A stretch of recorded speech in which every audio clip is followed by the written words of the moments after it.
Hello and welcome to this video in the series about each of the new constituencies. For this video we are looking at one of the Scottish constituencies.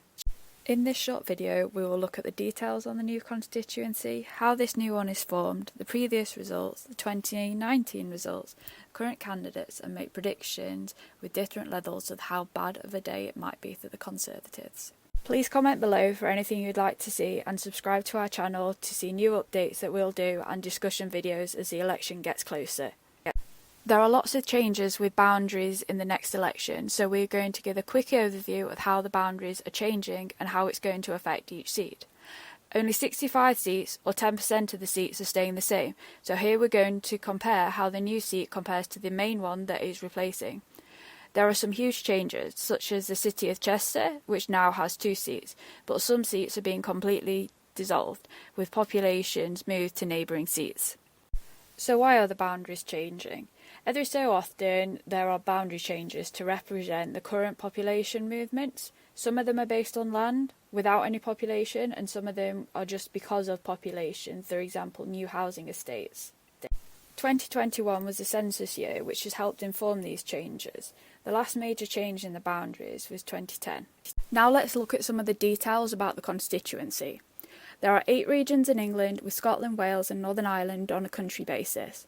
There are 32 seats in Wales, 57 in Scotland, 18 in Northern Ireland and an average of 60 in each of the English regions.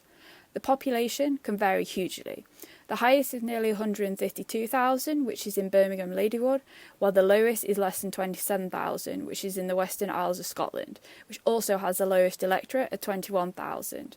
The average population is 103,000 and the average electorate is 73,000.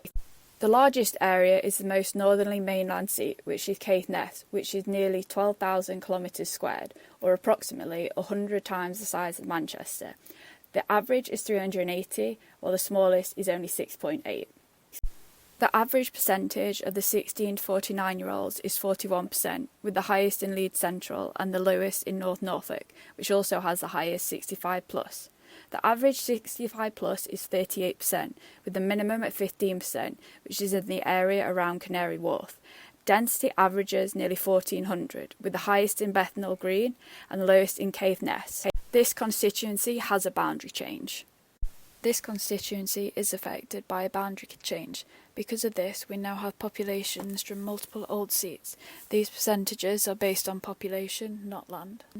When we're looking at the winner in 2019, it's a bit more relevant to the seats that are now made up from multiple old seats.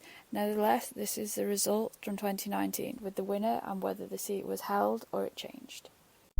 Here are the winning party and those that came second, and also the majority. The size of the majority is key when considering how this seat might change.